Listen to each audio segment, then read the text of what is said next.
morning, Saturday morning. I'll open us up in prayer and then we'll get into another song. Let us pray. Heavenly Father, we thank you for your love and your grace that you continue to pour out on us, Lord. Thank you for this opportunity to wake up again, Lord, this morning and to fellowship with our brethren here at Peachwood. We just pray that you continue to work in us, Lord. Pray that the truth is shared today in the pulpit, Lord, and we just continue to honor you always. We love you and we're forever grateful for what you did for us. We ask this in your mighty name, our Lord and Savior Jesus Christ. And we'll say, Amen.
Praise the Lord, family. Let us turn our Bibles to Ephesians chapter 2, verse 14 to 18.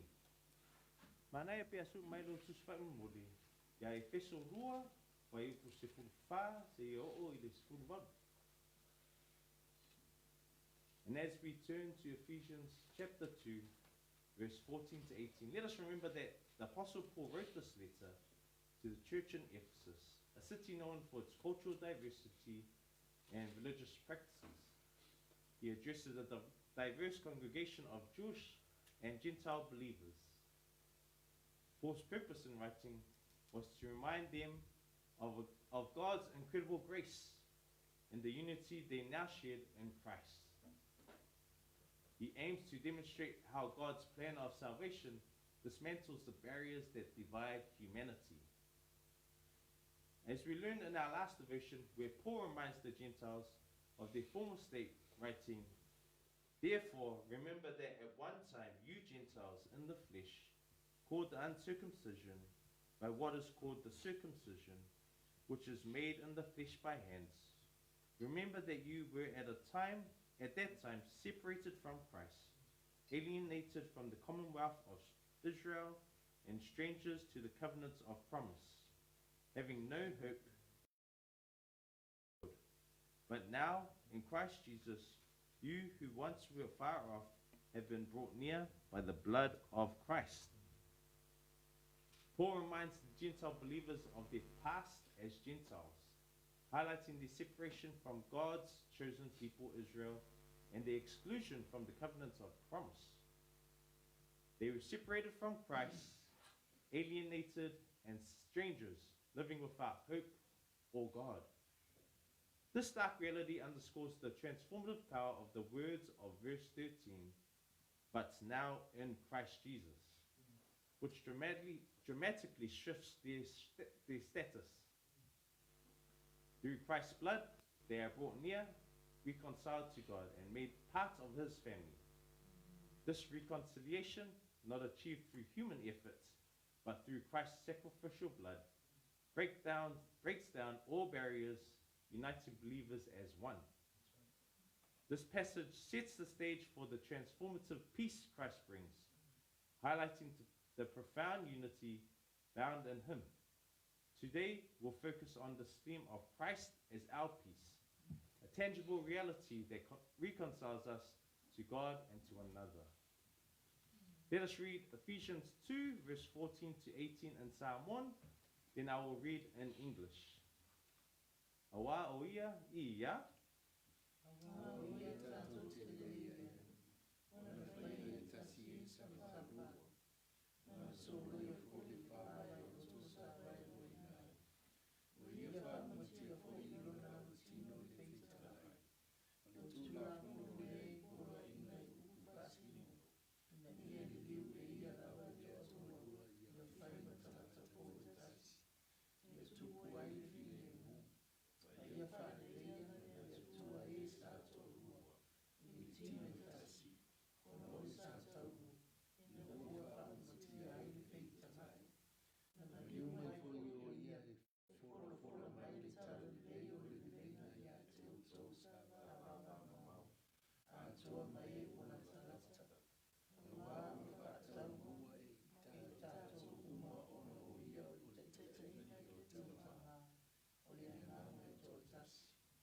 Nice. We read here in the ESV, "For he himself is our peace, who has made us both one and has broken down in his flesh the dividing wall of hostility, by abolishing the law of commandments expressed in ordinances, that he might create in himself one new man in place of the two, so making peace, and might reconcile us both to God in one body through the cross, thereby killing the hostility.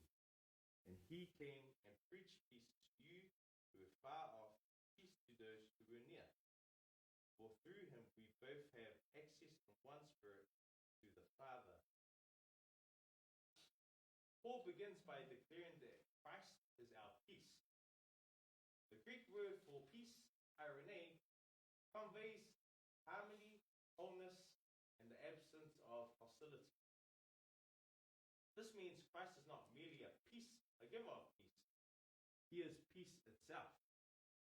Paul emphasizes this fundamental truth before addressing the dividing wall of hostility, which refers to the barriers, primarily the Mosaic law. While given by God, the law had become a point of division between Jews and Gentiles. It included commandments and ordinances that set Israel apart, making it difficult for Gentiles to be fully included without adopting Jewish customs. Over time, this separation fostered a sense of separation and superiority. However, Christ fulfilled the law as he stated in Matthew 5, verse 17. "Do not think that I have come to abolish the law of all the prophets. I have not come to abolish them, but to fulfill them. He satisfied its requirements and removed its power to exclude. Romans 8, verse 3 and 4 explains, for what the law was powerless to do, because it was weakened by the flesh, God did by sending his own Son in the likeness of sinful flesh to be a sin offering. And so he condemned sin in the flesh, in order that the righteous requirement of the law might be fully met in us, who do not live according to the flesh, but according to the Spirit. Through his sacrificial death on the cross, Christ has broken down in his flesh the dividing wall of hostility by abolishing the law of commandments expressed in ordinances. This is further understood in Hebrews 10, verse 10. The author of Hebrews contrasts the repeated sacrifices of the Old Covenant, which could never truly take away sins, with the single perfect sacrifice of Jesus. Hebrews 10, verse 1 to 4 explains that the law was a shadow of good things to come, not the reality itself. The sacrifices under the Old Covenant were repeatedly offered, but could never perfect those who drew near. Then in Hebrews 10, verse 10, it declares, and by that we have been sanctified through the offering of the body of Jesus Christ once for all. This once for all sacrifice of Christ established a new covenant, making the old system of repeated sacrifices and associated divisions unnecessary. His death removed these barriers, uniting Jews and Gentiles into one family. As Colossians 2, verse 14 affirms, having cancelled the charge of our legal indebtedness, which stood against us and condemned us, he has taken it away, nailing it on the cross. The divisions rooted in the Mosaic law included circumcision, a physical marker of the covenant, distinguishing Jews and Gentiles. The dietary laws, which had strict regulations regarding food, creating separation at meals. Sabbath observance, specific rules for the Sabbath setting Jews apart from other cultures. Temple worship. The temple in Jerusalem, with its restricted access for Gentiles, was central to Jewish identity. The legal distinctions. The law of Moses created legal and social separations that shaped daily life back then. And cultural practices, which were distinct customs, further marked this division. These practices reinforced separation, fostering hostility and division. However, Christ's sacrifice abolished these legalistic requirements, eliminating the foundation of these divisions. The creation of one new man meant that in Christ, all divisions are removed. There's no longer Jew or Gentile, but a unified body of believers. Paul writes in Romans 10, verse 12, for there is no distinction between Jew and Greek, for the same Lord is Lord of all, bestowing his riches on all who call on him. In Romans 10, Paul discusses how salvation is available to all through faith in Jesus Christ, regardless of their ethnic background. This one new man is the answer to the separation that existed before Christ. This one new man is intrinsically linked to reconciliation with God. The peace between people is closely connected to peace with God. Christ's death reconciled both Jews and Gentiles to God in one body, the church. Through the cross, thereby killing the hostility. The cross is the means by which peace is made, both between humanity and God and between different Jews and Gentiles. Colossians 1, verse 20 echoes this saying, and through him to reconcile to himself all things, whether things are on earth or things in heaven, by making peace through his blood shed on the cross. By shedding his blood, Christ makes peace, undoing the effects of sin and bringing all creation back into the right relationship with God. This fulfills God's plan to bring together those far off, who were the Gentiles, and those who were near, the Jews. Just as Isaiah 57:19 prophesied, peace, peace to those far and near, says the Lord, and I will heal them. God's promise of peace and healing is not limited to a specific group, but extends to all who are willing to turn to him. This prophecy foreshadows the universal reach of Christ's reconciling work, where peace is offered to all, regardless of their background or past distance from God. The far off and near of Isaiah and explained here in Ephesians are now made one in Christ. Paul then writes, Christ preached to you who were far off and peace to those who were near, showing that his message was for all people, not just the Jews. This connects to Isaiah 9, verse 6, which prophesies, for unto us a child is born, to us a son is given, and the government shall be upon his shoulder, and his name shall be called Wonderful Counselor, Mighty God, Everlasting Father, Prince of Peace. Here this prophecy refers to the coming Messiah who would bring deliverance and establish a kingdom of peace. Isaiah 9:6 specifically highlights the Messiah's role as the Prince of Peace, signifying that his reign would bring lasting peace and harmony.